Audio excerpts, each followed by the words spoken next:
My name is Rachel Harris, and just a few hours ago, I was sprinting through the marble hallways of a downtown government building, praying my legs wouldn't give out. I'm a 34-year-old single mom and an ER nurse here in Chicago, and nothing in my years on the trauma floor ever prepared me for the kind of fear I felt that morning. I clutched my phone so hard it left little crescents in my palm, the world around me blurring with panic as I tried to get to the right office in time. You might think someone who handles emergencies every day would know what to do, but I felt like I was drowning, desperate for answers. Just that morning, I'd walked into my kitchen and spotted a note written in my mother's careful handwriting. It was only one sentence. "Sorry, we just can't do this anymore. Contact Child Services." I stood there in complete shock, my heart racing, not understanding how my parents could walk away from my son Owen so easily. My mind kept repeating the words over and over, as if saying them again might make them make sense. Within minutes, I found out Owen wasn't at school, wasn't at my parents' house, wasn't anywhere I could reach, and no one was picking up the phone. That's how I ended up racing through those endless halls, terrified of what might happen if I didn't get there in time. This wasn't a nightmare from some movie. This was my real life unraveling in the space of a single morning. And right then, all I could think was, how do you protect your child when the people you trusted most are the ones who betrayed you? Most days, I would tell you, my family is ordinary. My parents, Tom and Linda, have lived in the same split-level house in the Chicago suburbs for almost 30 years. My older brother, Ethan, is the golden child married to his college sweetheart, Stacy, with 2 kids who never seem to get grass stains on their khakis. I'm Rachel, the second act, the one who came home with straight B's, didn't marry the right kind of man, and ended up raising Owen on my own. There's a rhythm to our family, but it's never been the kind you hear about on holiday commercials. I had Owen when I was 25, and from the moment I told my parents I was pregnant, there was a quiet chill that never completely melted. They helped here and there the way grandparents do, but I always felt like I was an asterisk at the end of a list of family accomplishments. Holidays were especially tough. I remember one Christmas when Ethan's son Jake got the latest PlayStation, and Owen opened a puzzle with half the pieces missing. My mom patted his hair and called him resourceful. That was the year Linda served turkey for everyone else and microwaved a frozen veggie burger for me because, as she put it, "I forgot you're still doing that vegetarian thing." Ethan and Stacy's family photos hung in frames by the staircase, perfectly spaced. There are a few of Owen and me too, but ours are tucked in a collage on the sideboard, half hidden behind a vase of fake sunflowers. At family dinners, I'd watch as my dad grilled Ethan about his work at the bank, while I fielded questions about my hospital shifts and whether I had thought about getting a job with better hours. Subtle, but always there. It's the kind of favoritism you almost talk yourself out of noticing until you realize you've spent years making excuses for it. Owen picked up on these things faster than I ever wanted him to. He's 9 now, all knees and wild questions with the kind of laugh that makes strangers smile at grocery stores. Last Thanksgiving, he leaned over the kids' table and whispered, "How come Grandpa always asks Jake to say grace, but not me?" I told him, Grandpa just forgot, but the truth stung more than I wanted to admit. Every birthday, Ethan's kids get the big party balloons and banners and a giant cake. Owen's parties are smaller, usually just us and maybe one neighbor kid. I make his favorite pancakes and pretend it's what he wants. Sometimes, I even convince myself. Don't get me wrong, my parents never said anything outright cruel. They're the kind of people who wave to the neighbors and drop off casseroles when someone gets sick. They remember everyone's anniversaries and send cards on time. But when it comes to me and Owen, it's like there's an invisible gap that never quite closes, no matter how hard I reach. I used to wonder if I was imagining things, if maybe I was just being sensitive or bitter. But over the years, those little differences piled up, and soon it felt like Owen and I were living parallel to the rest of the family, never really invited all the way in. Still, I did what any parent would. I kept showing up, kept accepting every small olive branch, hoping things would change. I tried to believe that there was room for us at the table. Maybe that's why it hurt so much more when I realized deep down that I was the only one still trying. A week before everything unraveled, I found myself staring at my work schedule, heart sinking, as I realized I had 3 consecutive night shifts ahead. Normally, my babysitter Karen would step in, but she'd just flown to Arizona to help her sister recover from surgery. I sat at my kitchen table, phone in hand, feeling like a teenager again, as I tried to convince myself to dial my parents' number. It isn't easy to ask for help when you're used to doing things alone. I told myself this was just another small storm to weather, but the truth was, I had run out of options. After a few deep breaths, I called my parents and waited through 2 rings, 3, 4, until my mother's voice finally picked up. I tried to sound casual, telling her about my hospital shifts and how Karen was out of town, but I could hear the tension in my own voice. Mom's response came slowly and measured. "I suppose we can make it work," she said. "But Owen will need to keep himself busy. We're not used to having kids around so much anymore." She paused, and I pictured her weighing her words carefully, not wanting to say yes, but unable to say no. I thanked her and promised it was only for 3 nights, nothing more. As soon as I hung up, a rush of relief hit, chased by a sinking dread that I'd just handed my son over to people who treated us like an afterthought. Still, what choice did I have? This was what family was supposed to be for, or so I kept telling myself. I went into overdrive, getting Owen ready, packing his duffel bag with clothes, his favorite pajamas, the blue fleece blanket he'd had since he was a toddler, and the stuffed fox he still slept with most nights. I added a stack of his books, his allergy meds, and even labeled his sandwiches with little notes. I typed up a list of emergency contacts and printed his school schedule, wanting to make things as simple as possible for my parents. It wasn't just about Owen's comfort. It was a way of reassuring myself that I was still in control, even as I handed him off. That afternoon, Owen and I drove over together. He asked if Grandma would make her famous grilled cheese for dinner, and I lied, telling him probably yes, though I knew she hadn't made it in years. When we pulled into the driveway, I noticed Dad and Mom talking by the mailbox. Their voices were low, but I caught a few words: Ethan Disneyland flights. My chest tightened, but I pushed the thought aside. They couldn't possibly be planning a trip right now, not with Owen about to stay with them. Inside, I settled Owen in the guest room, walked through his routine with my mom, and tried to ignore the distant look in her eyes as she nodded. My dad checked his watch twice. I left the house with a pit in my stomach, fighting the urge to turn back and call the whole thing off. That night, after Owen called to say goodnight, I sat on the edge of my bed and stared at my phone. I wanted to believe everything would be fine, that this would just be another story we could laugh about someday. Instead, I felt like I was waiting for something to break, and deep down, I already knew what it might be. The phone rang, just as I was pouring my first cup of coffee after a sleepless shift. And the moment I heard the school secretary's voice, a chill shot down my spine. She said Owen hadn't shown up for class, and no one had called to excuse him. I felt the mug slip from my hand and shatter in the sink, but I barely noticed. My mind raced through every possible explanation, but none of them made sense. My parents were supposed to drive Owen to school that morning. I had written out every detail, packed his backpack myself, and checked the time twice before bed. I threw on yesterday's jeans, grabbed my purse, and sped across town, barely remembering to breathe. Every red light felt like a personal attack. I dialed my parents' phones over and over, praying for someone to pick up, but each call went straight to voicemail.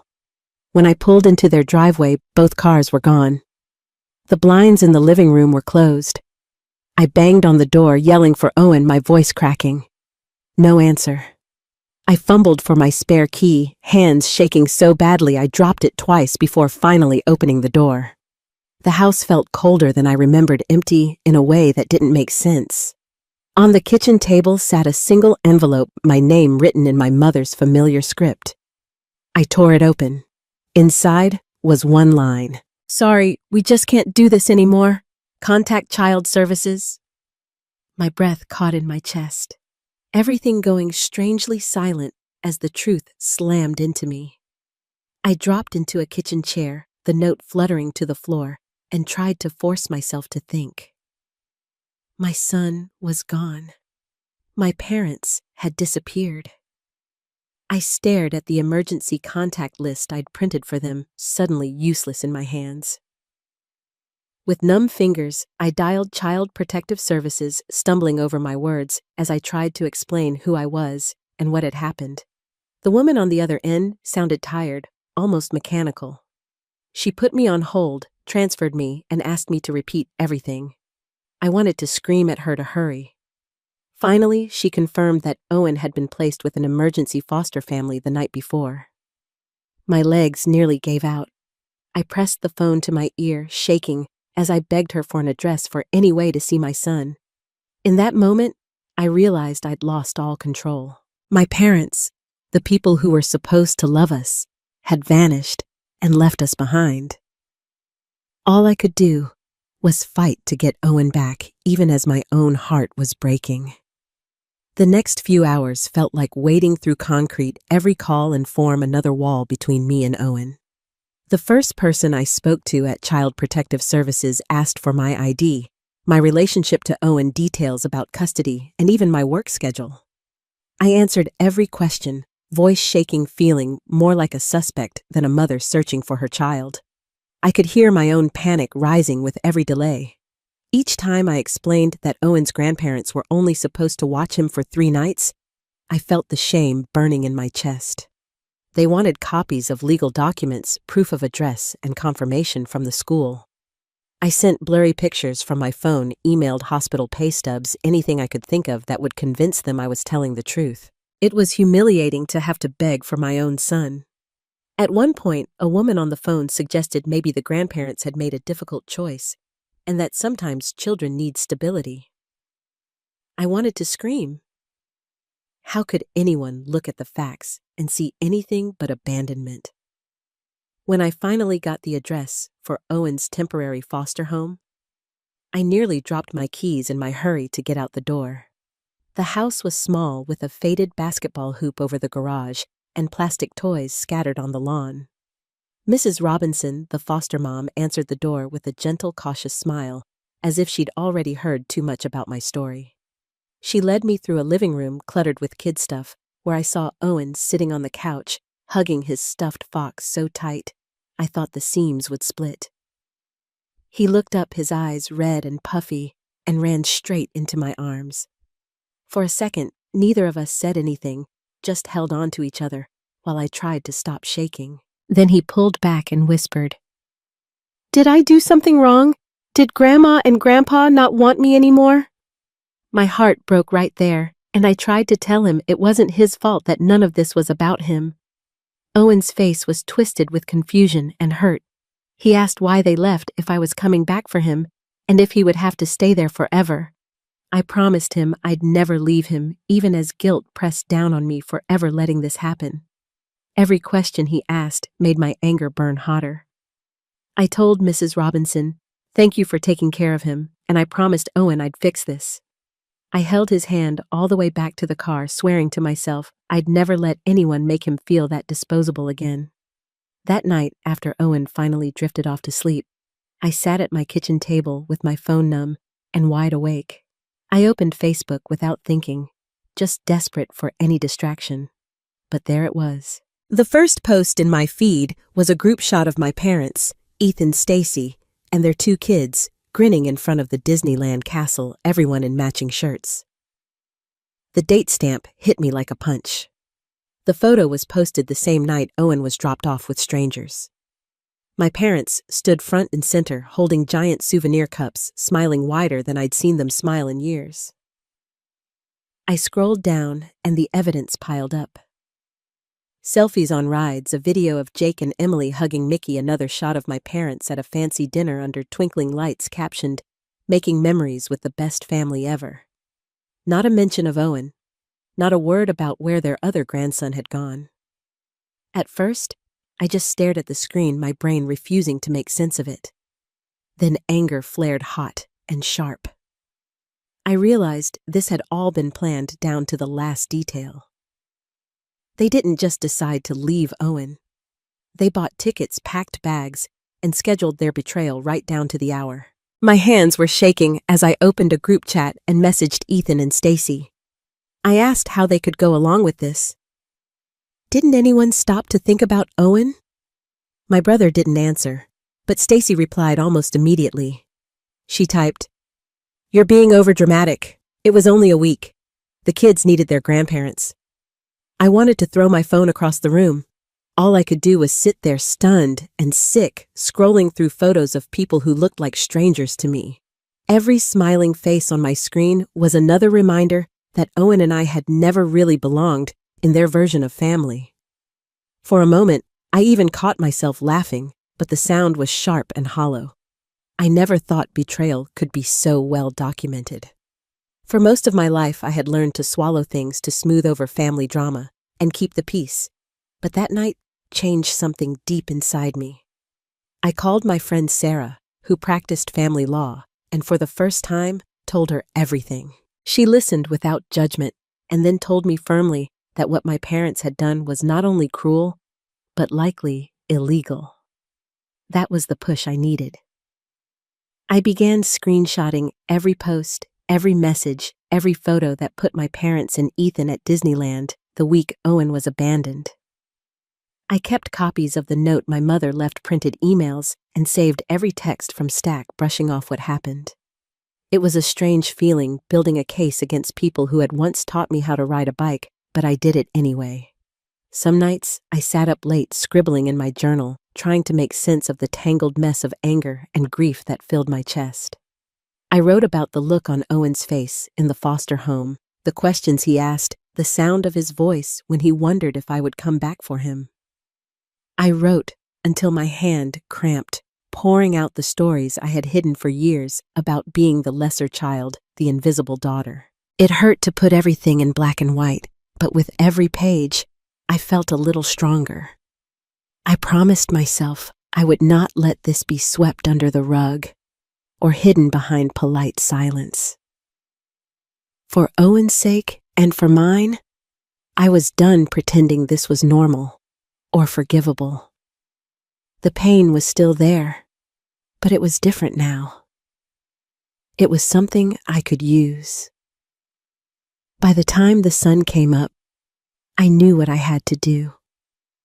I would not let Owen grow up thinking it was okay to let people hurt you just because they shared your blood. I would be the voice that broke the silence. Filing the report was harder than I expected. My hands shook as I recited the story to a detective, laying out every message, every photo, every careful detail. There was no room for pride, only the truth. Sarah stayed on the call with me, steady as a rock, reminding me this was the right thing. The authorities promised to follow up. I spent the next 2 days in a state of anxious waiting, jumping every time my phone buzzed. When the call finally came, I was told that police in California were coordinating with local officers at Disneyland. My parents had booked a luxury suite at one of the resorts. I pictured them waking up in crisp hotel sheets, ordering room service, totally unaware that their family vacation was about to be interrupted. I couldn't help but feel a grim satisfaction. It was surreal knowing their entire facade was about to be ripped away. Later that afternoon, I got an update. The officers had gone to the hotel, asked to speak with Tom and Linda Harris about a child welfare investigation. My parents were caught completely off guard. The first thing my dad said was, "There must be a mistake. We did what was best for everyone." Mom was in tears, clutching her purse like a lifeline. Ethan and Stacy were there too, the kids huddled nearby, staring at the scene in confusion. The police explained calmly but firmly that there was evidence showing my parents had abandoned Owen in emergency care while traveling out of state. They showed them the screenshots, the booking confirmations, even a video from the park, time-stamped to the night Owen was left at foster care. My father grew defensive, insisting they had arranged safe placement and that I was being unreasonable. We thought Rachel would understand. She's always so dramatic about everything, he said. My mother looked at Stacy for help. Stacy stepped in, her voice sharp, telling the officers, "They're good people. Owen was fine. Rachel just wants attention." I listened on speakerphone, heart pounding as I heard the words tumbling out. The detective pressed on. "Why didn't you notify Rachel or wait until she could make other arrangements?" My dad stammered, saying it was all so sudden that they had to get to California for a non-refundable trip. He said, "Family comes first." We couldn't disappoint Ethan's kids. It was the first time I had ever heard him admit out loud that some children in the family came first, and I felt my anger harden into something colder. Ethan stood with his arms crossed, silent at first, but when pressed, he snapped, "Rachel never lets things go. She always finds a way to make everything about her." The detective read from the report Owen was dropped at Child Services with no advance notice. The note left for his mother contained no explanation. Social media indicates this trip was planned for months. My mom sobbed quietly, and for once I felt nothing but exhaustion watching her fall apart. The officers gathered statements, confirmed timelines, and notified Child Protective Services back home. I was told my parents would not be arrested on the spot, but they would need to return for further investigation. They were removed from the hotel suite, their vacation effectively over. Stacy muttered about how unfair it was. Ethan glared at the officers and for a moment at me through the phone. His voice was bitter when he said, "Congratulations, Rachel. You finally got what you wanted. Are you happy now?" All I could do was stare at the wall in my living room, the phone hot in my hand. I didn't feel happy. I felt spent. I thought about Owen's face in that foster home, the look of pure hurt when he asked if he'd done something wrong. This was never about revenge. It was about making sure my son knew he mattered, even if it meant tearing down everything I had ever been taught about family. After the call, I sat in silence, letting the shock settle. The family values my parents had preached for years crumbled in a single afternoon. All the stories about loyalty and sacrifice meant nothing now. I realized painfully that sometimes protecting your child means being the one to burn the bridge first. It didn't take long for the story to travel beyond our front doors. The day after my parents were removed from their hotel suite, my phone exploded with texts and notifications. Someone had posted about the police visit to Disneyland, and soon enough, neighbors and old classmates were sending me screenshots. A local parenting group even started debating the situation, and before I knew it, the hashtag #JusticeForOwen was trending in our town. I felt exposed, but also oddly relieved that the truth was finally out in the open. Ethan called me that afternoon, his voice tight with anger. "Do you have any idea what you've done?" he demanded. "You've destroyed this family. Mom's a wreck. Dad can't even show his face at the country club. People are talking about us like we're criminals." I took a shaky breath before answering. "Ethan, I didn't destroy anything. I just stopped covering up for it. You might think I'm being dramatic, but you didn't have to see Owen in that foster home. I won't let him pay for your definition of family anymore." He hung up without saying goodbye.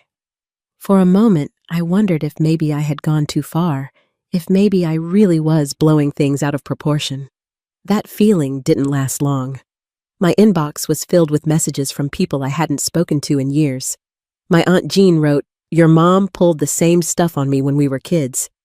I'm glad you stood up to her." One of my parents' oldest friends from church sent a note.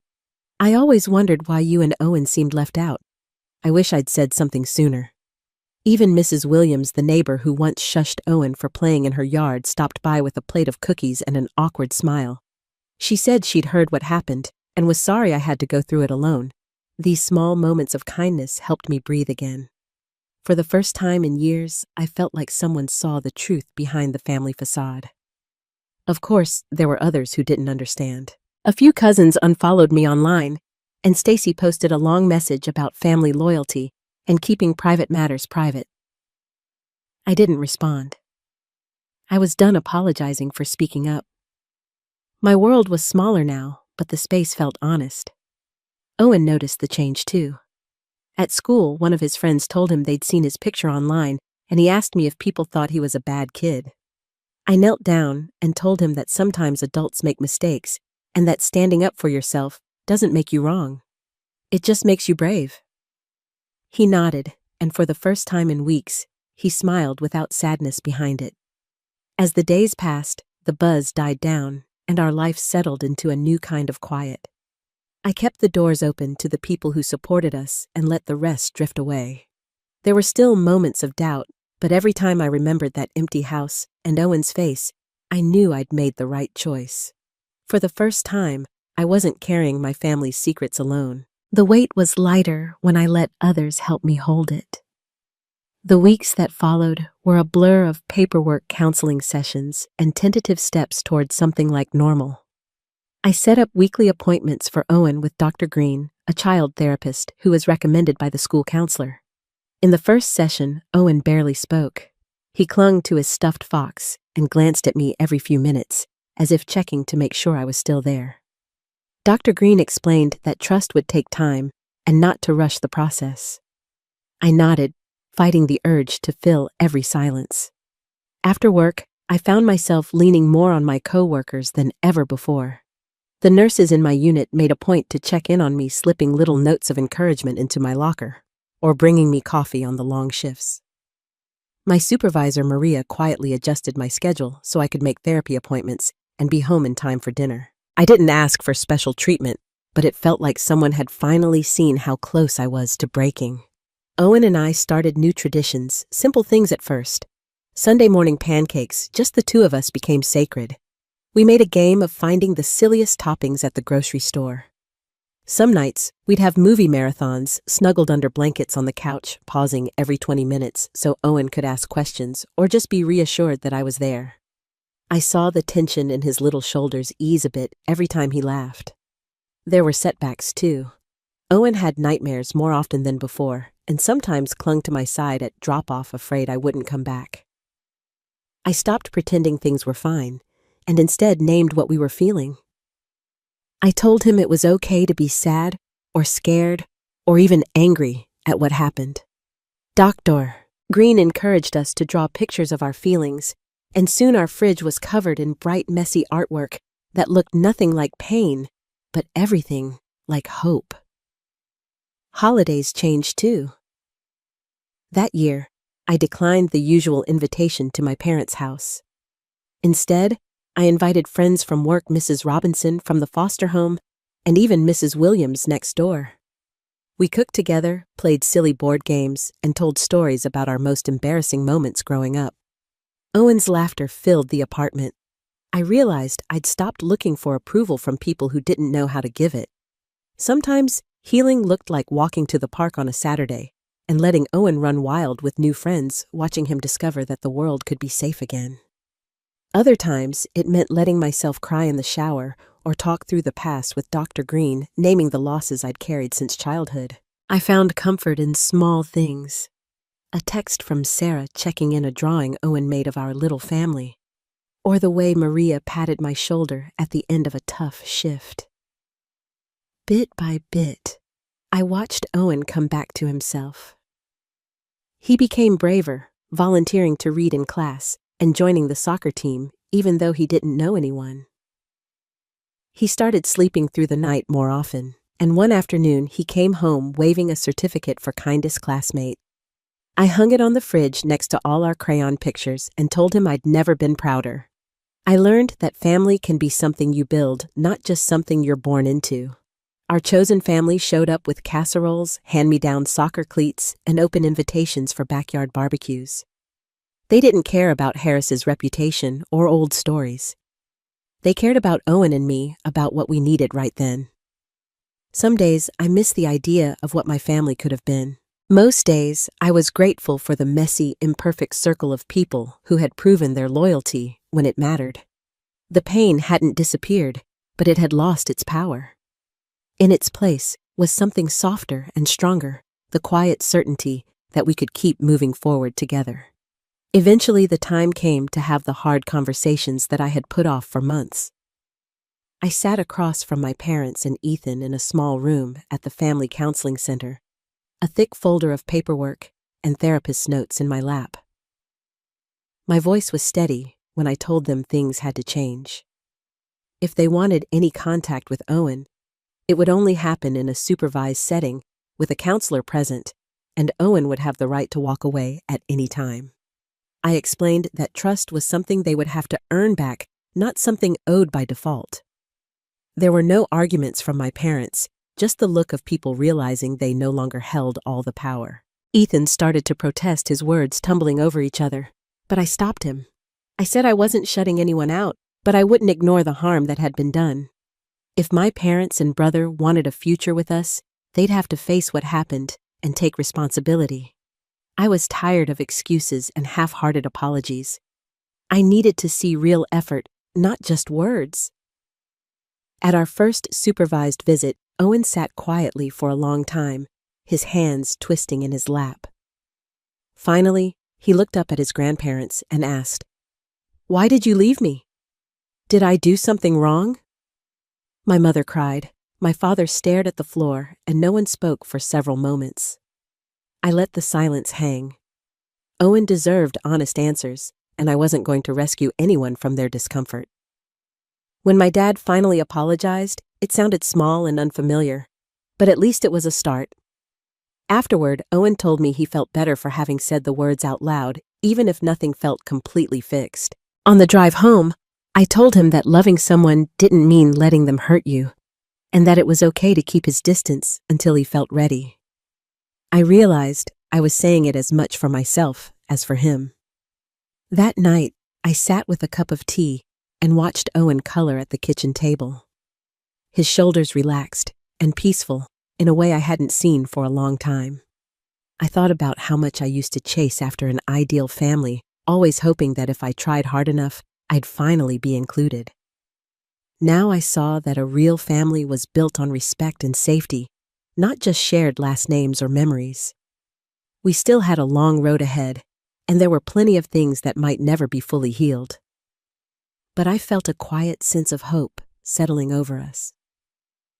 I knew I could protect Owen, and I knew we would keep finding people who loved us the way we deserved.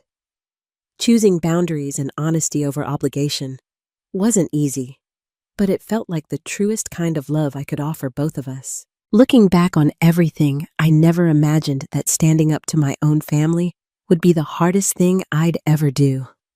I always thought loyalty meant staying quiet and keeping the peace, but now I know real love sometimes means risking everything to protect the people who matter most. Standing up for Owen taught me that family isn't about avoiding conflict. It's about showing up for each other, especially when it's uncomfortable. There were days I questioned my choices and nights I wished things could go back to the way they were before. But every time I saw Owen's face light up with trust or heard his laughter without a shadow behind it, I knew I had made the right decision. The truth is, being honest about what hurts is the first step toward building something better, even if it means letting go of old dreams. I'm grateful for the friends and neighbors who became our chosen family. They reminded me that loyalty isn't measured by blood, but by kindness, respect, and steady presence when life gets hard. I hope that if you're watching this and struggling with your own family story, you know you're not alone. Sometimes, the bravest thing you can do is stand up for yourself or for someone you love. If this story resonates with you, I'd love for you to share your experience or thoughts in the comments. What does family mean to you? Have you ever had to set boundaries or make hard choices for someone's sake? Your voice matters here, and I'm grateful you've spent this time with us. If you want to hear more stories about finding strength and redefining family, please subscribe and join our community. Together, I hope we can remind each other that courage, love, and loyalty are choices we make every day. Thank you for listening, and take care of yourself and those you call family.